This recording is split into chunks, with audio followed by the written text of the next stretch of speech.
everybody. My name's Andy O'Bannon. I'm the organizer for this, or co-organizer for this program and for today's event, which is about equality, diversity, and inclusion. And I'll say up front, mostly we'll focus on women in physics, partly because it's still a big problem. Just yesterday, we were looking at some statistics. Physics and engineering still are at the bottom of all the sciences. I think even pure math is doing better than physics now. But what I wanted to do today, at least, or my philosophy at least, was to try and give you some practical things you could actually do to help improve the situation. Some things that I think have been road tested and seem to work, at least to some extent. I mean, it won't solve all the problems, but it's something you could start right away today. And so with that in mind, I invited some of our speakers, starting with Silvia Penati from Milan. She's going to talk about two initiatives that I think have been pretty successful. The Strings Mentoring Program on an upcoming initiative, I think, the CoARA program. Thank you very much. Okay, so hi everybody, welcome. Yes, I will start with some practical information about the Stream Mentoring Program. This is an initiative that was started by, let me first of all acknowledge people, by Mariana Grana, Irene Valenzuela, together with Michela Petrini 4 years ago. And I will tell you what it's about. Now the organization improved, so Michela quit, but now we have more people included, taking care of different aspects of this mentoring program. And what is very nice are two more things. First of all, starting from this year, this program got the sponsorship of ICTP. Therefore, now we have administration that helps us to deal with, administrative problems. And the second nice thing is that now we have a bunch of young people, the names are listed there, that most of them started at the beginning as mentees, but then they got us excited about the program and they decided to become, to help the organization, basically. Okay, so what is about? First of all, the target. What is the target? The target are two sets of people, the mentees and the mentors. Mentees are anybody who wants to be helped, let's say, and we will see how. And we put special emphasis on minorities, which means, basically underrepresented communities in our big community, string community, like gender. There is, minorities considered in gender, so women, race problems, LGBTQ, blah, blah, blah. And the second subset of people are mentors. These are more senior people who accept, certainly forward in career, who accepted to help. And I will tell you how.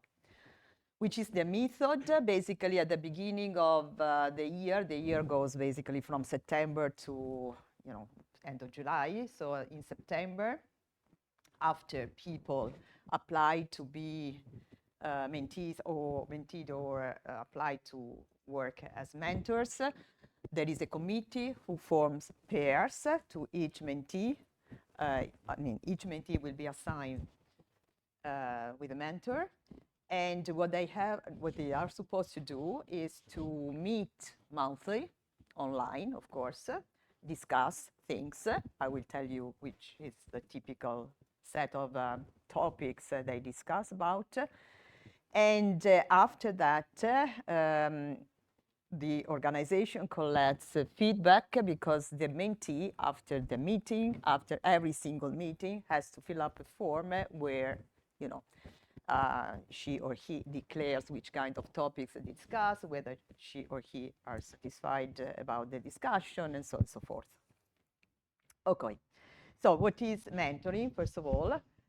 Mentoring is a voluntary and confidential relationship between the two persons, where one of them is a more senior, let's say, experienced person, the mentor, that supports the development, in particular concerning career developments of less experienced person.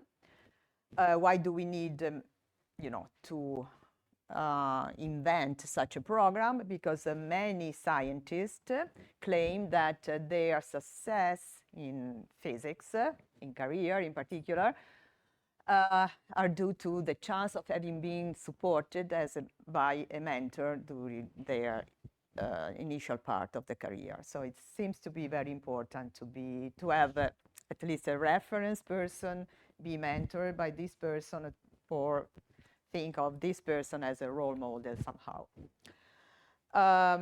So we think that mentoring may be associated with faster career progression and stronger professional developments. And of course, there is also sort of beneficial aspects for the mentor, because working as mentors, sorry, I didn't mention that I'm going to present this part because I'm not in the organization, but I have been working as a mentor since the beginning, okay, 4 years ago. So being mentor is very, I would say, of course, it helps, developing your coaching and leadership attitudes. But in my case, I would say that, mentoring is very, very rewarding, because you really see, you can really feel that you may help somebody. Okay. Why do we have this special emphasis on underrepresented groups? Because as we will be discussing in this meeting, this is basically the subject of the meeting, we know that many underrepresented groups may face problems concerning the speed of their career progression. For instance, think of women. Women may have stops because of pregnancy, because of maternity leave. They may have stops, or they can be affected by, as we will see, unconscious gender bias and many other problems. For sure, still thinking about women, but think also about other underrepresented groups. There are no role models, so they need to be somehow guided. They may develop these feelings of not belonging to the community, or imposter syndrome, which is even worse. And they certainly have more problems in getting connected with the international community. Okay, so we hope that mentoring may help in overcoming these problems. Okay, so let me tell you what is a mentor and what shouldn't be a mentor. So a mentor is a person that accompanies another person, the mentee, as I said, in finding their way along the career. The mentor has to listen without judgment and in total confidentiality, should share experiences. This is the nice part of mentoring, because you can describe what was your experience, your past experience, and you can share feelings with the mentee. We can help a mentee to select goals and achieve their full potential, provides career advice and guidance. We can encourage the mentee to reflect on what is better or what is worse for the career, recognizes and celebrate achievements of the mentee. This is also important. And of course, as I was already mentioning, we definitely play a role model for the mentee. What is not a mentor? This is something that we learn along the years. We have been running for 4 years now, because some accidents happen in the past. For sure, a mentor does not have to provide academic reference letters, does not have to provide jobs opportunities, career opportunities. If this happens, and this happening to me, in fact, at that point, the pair breaks down. So if the mentee asks me to write a reference letter, I can accept to write a reference letter, but at that moment, I will no longer be the mentor for this person, and another mentor will be assigned to that person. We are not therapists. This is very, very important. So we are not going to provide any psychological counseling. And the mentor cannot be a physics collaborator, or being in the same restrict physics community as of the mentee.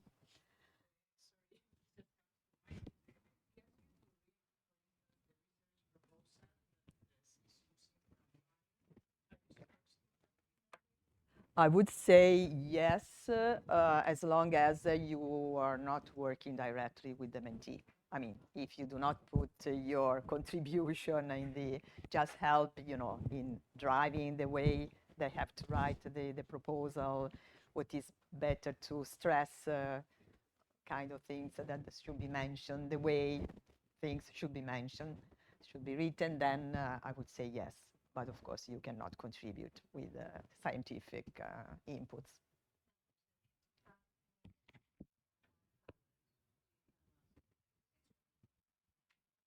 Sorry, say again?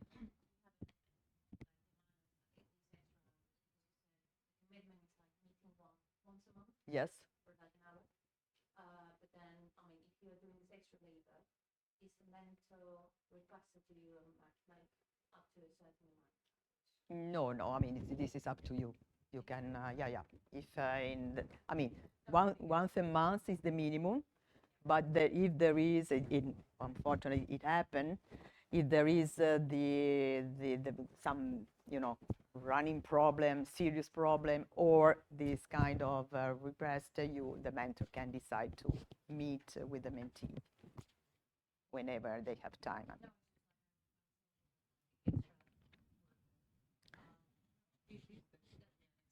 Yeah, it is. It is. We are all volunteers.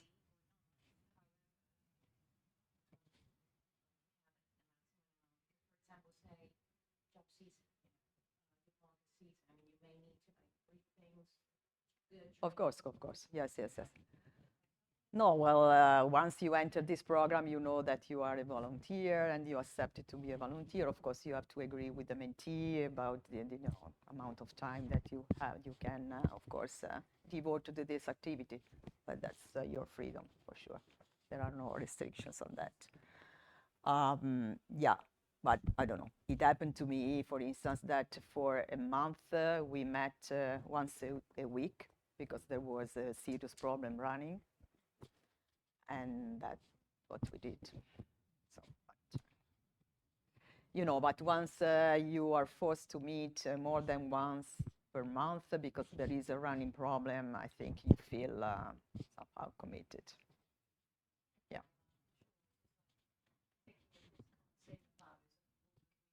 Yeah, no, of course. No, but in fact, I mean, there are people that, sometimes they do not accept, maybe they did it once, but then the year after they didn't because, of course, time problems. Sorry, can I ask, I'm just curious about the reasoning behind not being able to provide reference letters. Like, I totally understand that you're not supposed to be directly the person hiring. Yes. But I do think the person that meets once a week with a person is probably more qualified to give a reference letter. Yeah, but the idea was, this is another example. This is something that happened to me, in fact, because the idea is that, what is written there, the mentoring sessions are not to discuss about physics.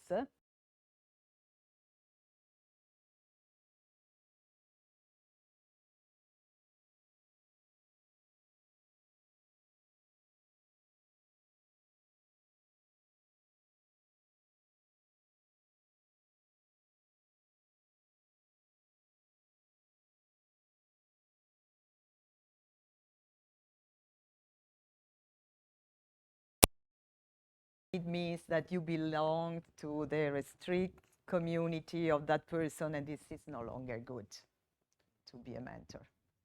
It's better if you are as much detached from the scientific community as you can. Yeah. Okay, just to give you an idea of things that may be put on the table to discuss with the mentee, because sometimes it happens that the mentee is well equipped with already, he or she has already a good set of questions and problems that they want to discuss. So you, as a mentor, don't have to do much except start discussing about the problem. Other times, the mentee can be very, very, I would say almost shy, doesn't have is not brave enough to put forward some important topic. So you should start asking questions to to drive the conversation.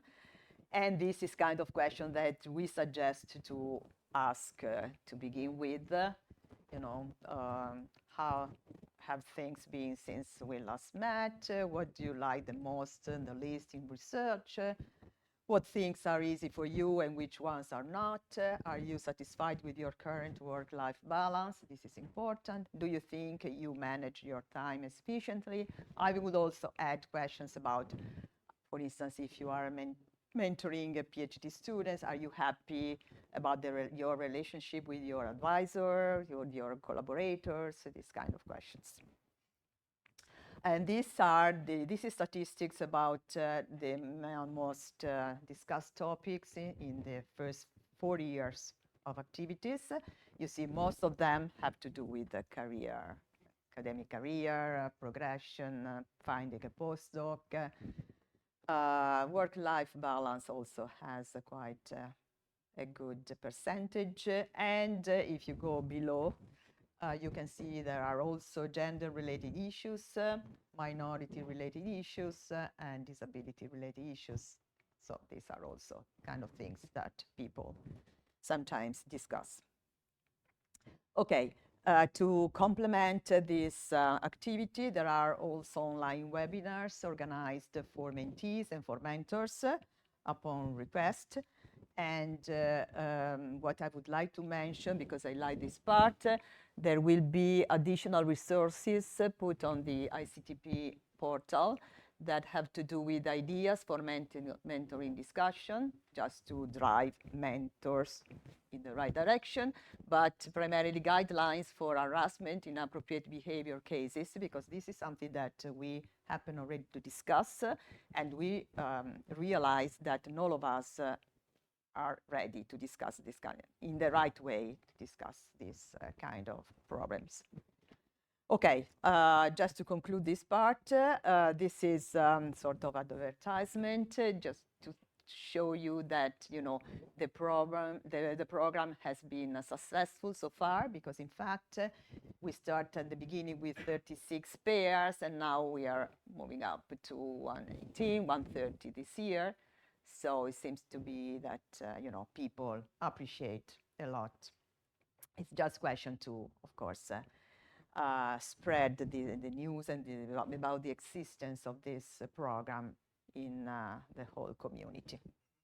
Is there a mismatch in the number of people on the mentee and Yes, there was a big mismatch between, at the beginning, between the number of mentees that was higher than the number of mentors at the beginning, because many people didn't feel good enough to mentor. I must admit that there were more men than women. So men at the beginning were a little bit, because of course that was thought primarily as devoted to women, to young women. But then we had some, so at the beginning of the first year, not all the mentees were covered. But now the problem has been, I would say, quite solved, because we had some Zoom meetings with many colleagues, men colleagues, and Mariana and Irene explained them what is the meaning of doing mentorship. They wrote also a nice set of guidelines for mentoring. So now we have a lot of men colleagues involved in the mentor activity. So that's good. Yeah. what was the reason for increase in Because even there we had we didn't manage to cover all the, so we had 170 mentees applications, but only 118 mentors. So yeah, I don't think they never tried to, this I'm not totally sure, but I don't think they tried to pair a mentor to more than one mentee. So presumably many were uncovered. The last year, you got more mentors, Yes. but you got way less applications. We got ways of, yeah. Do you have Probably because, out of these 170 mentees, many of them got discouraged. They didn't apply I would say, because we're left without a mentor, so what's the point to apply again? That might be an effect, yeah.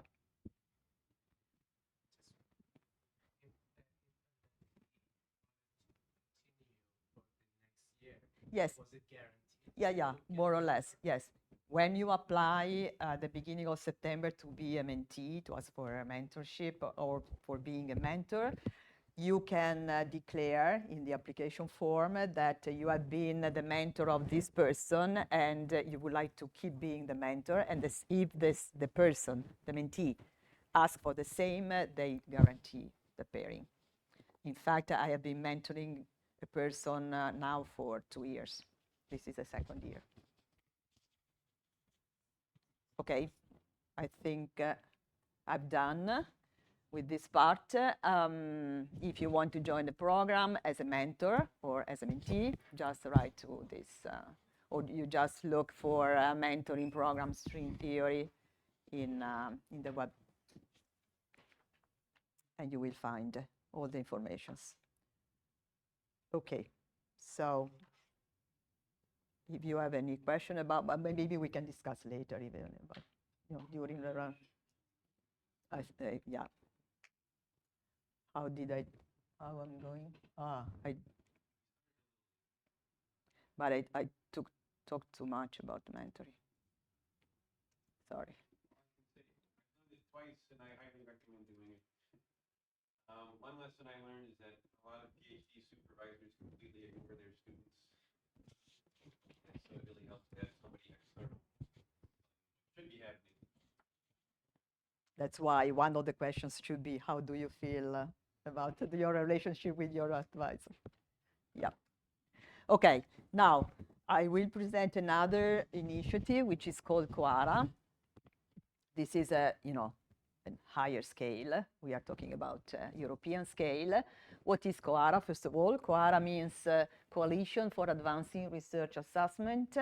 It is a collective, coalition, in fact, of European and extra-European institution organizations, which are basically universities and research centers, but also research funding organizations. This is very important, that committed to reforming the current framework for the assessment of researchers and research organizations, which means, revising the method, the criteria, and the processes that we typically use to judge, to evaluate research products, research products for instance, for grants, researchers for their career, academic career, and research organizations for, the typical ranking of research organizations.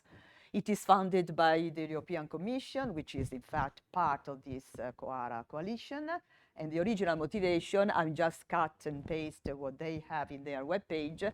The original motivation is current research assessment methods rely heavily on publication-based metrics, such as citation counts, and often fail to recognize the wide array of contributions made by researchers. Okay, so they wrote an agreement in July 2022, and every single institution that decides to join CoARA has to sign the agreement. And the agreement contains basically sort of guidelines, what we should do to improve the situation. So if your institution signed the CoARA agreement, your institution committed in applying some of the CoARA recommendations, for sure. Okay. Which is the CoARA vision. This is also cut and paste from their page. Our vision is that the assessment of researchers and research organizations recognizes the diverse outputs, practices, and activities that maximize the quality and impact of research. This requires basing assessment primarily on qualitative judgment. So these are the two keywords, qualitative judgment, for which peer review is essential, supported by responsible use of quantitative indicators. Okay, so the idea is that the evaluation should not be based primarily on numbers. It should be based primarily on a qualitative judgment of the person, of the production, done by peers and, eventually supported also by numbers. They were, in this vision, I must say that they were not worried about, people. They were worried about research, because they have in mind that, the current system of research assessment does not maximize the quality and the impact of research in Europe. Okay, so which is the mission? CoARA mission is to enable a systematic reform of research assessment within a set time frame based on common set of principles and commitments, blah, blah, blah. And CoARA aims to support all members in adopting and refining more inclusive and effective assessment practices. And so we were hit by this more inclusive, which is very important. CoARA organization, now CoARA accounts more than 700 institutions, divided into, research performing and research funding organizations, and that signed the agreement. And the activities have been organized into 13 working groups. Most of them have done, they expired last September, and 18 national chapters that have basically the important task of connecting CoARA activities with local situations, okay, national situations. The main topics that CoARA at the beginning proposed are the following. So there's the problem of open access to research products, how to recognize and reward peer review, how to use in a fair way, bibliometric indicators, how to fairly evaluate early and mid-career researchers, how to go towards a responsible use of artificial intelligence for evaluation, the problem of multilingualism, basically the language bias, and that was completely missing, can be a sign already.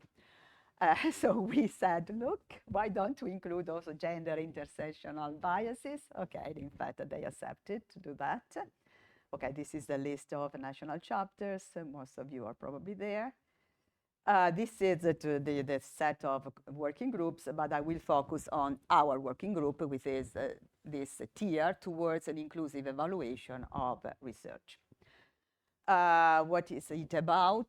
So the problem is the following. So the traditional criteria used to evaluate excellence in science or to evaluate researchers are not free from bias. They will never be free from bias, because as long as we do evaluation, through a peer review, we are human beings. We are, of course, biased. But the problem is not, trying to eliminate completely the bias, which is impossible, but try to mitigate the bias and make evaluators aware that when they do evaluate, they have to take into account that they may be biased. This is the goal. Why they are biased, why the current set of criteria that we typically use to evaluate can be biased, because as I said already, they are primarily based on bibliometric indicators, and bibliometric indicators don't give you any information about the individuals. They tend to valorize more quantity compared to quality, but in particular they fail, and this is something that CoARA pointed out, they fail in identifying the specific contribution of a single researcher and the wide spectrum of different contributions. So the biases can be systematic biases, which in my opinion are easier to face. Systematic biases are basically biases that are built in the grid that you use to evaluate people or research products. For instance, if you use criteria, as I was mentioning, if you use criteria that do not take into account the career path of individuals, of course, your evaluation will be biased. Take, I don't know, for instance, the three numbers, number of publications, citations, age numbers. From these numbers, you will never guess if and therefore you will never be able to take into account if that person had a career stop, for instance, because of maternity leave, because of illness, because of war. Now there are people, unfortunately, that have to stop working for a while because of a war, okay? But from the numbers, you will never get it. Okay, but these, I would say, are easier because they are more objective biases. So once you change your set of criteria in order to take also into account the specificity of the career path, then you have more or less done. What is more tricky instead is to face unconscious bias. And the unconscious bias is built in the common law that we use to define what we mean with excellence in science. You know, you promote people when you think these people are excellent, outstanding. But what is our definition of outstanding researcher? This is the answer. Okay, he's outstanding, no doubt about that. However, okay, an outstanding researcher has to have a high scientific impact. No doubts about that, but the problem is how do you measure the scientific impact? It has to advance, or she has to advance knowledge in an outstanding, groundbreaking manner. No doubts about that, but how do you measure groundbreaking and so on and so forth? It dedicates as much lifetime as possible to research, has extensive networks, works in prestigious research institutions, is in a lead position and knows the rules of the game, and is predominantly male and white. Whoever does not fit this, at least one of these characteristics is out. And of course, there is no possibility for women to fit completely this set of rules.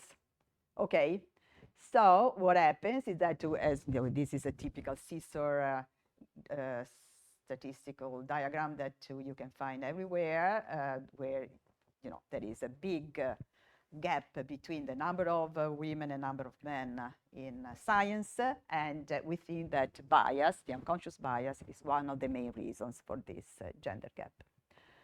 But let me see let me make a reflection about evaluation, just to understand what we could do to improve the situation. And this is what we have been doing in our working group.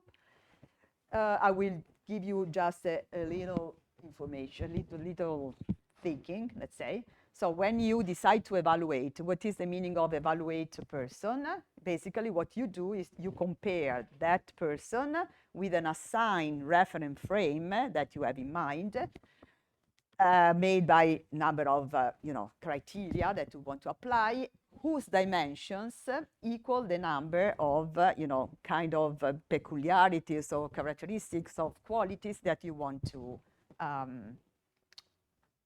to evaluate in the production of that person. So hopefully you have the same grid for everybody, otherwise you're not a good evaluator, of course. You are already biased at the beginning. And now you have, suppose that you have just two criteria. So you have a two-dimensional grid. For instance, on the vertical line, we can put the number of publications. On the horizontal line, I would put the inverse of your H number. And now you start fitting in people. This person fits perfectly. This doesn't. What do? You will decide that this gets the position and this is out. Okay? So how do we improve the situation? If you think for a moment, this is just a two-dimensional grid. But if you increase the number of dimensions of your grid, and for instance, you make your grid three-dimensional, it might be that, put in a different perspective, both people fit your grid.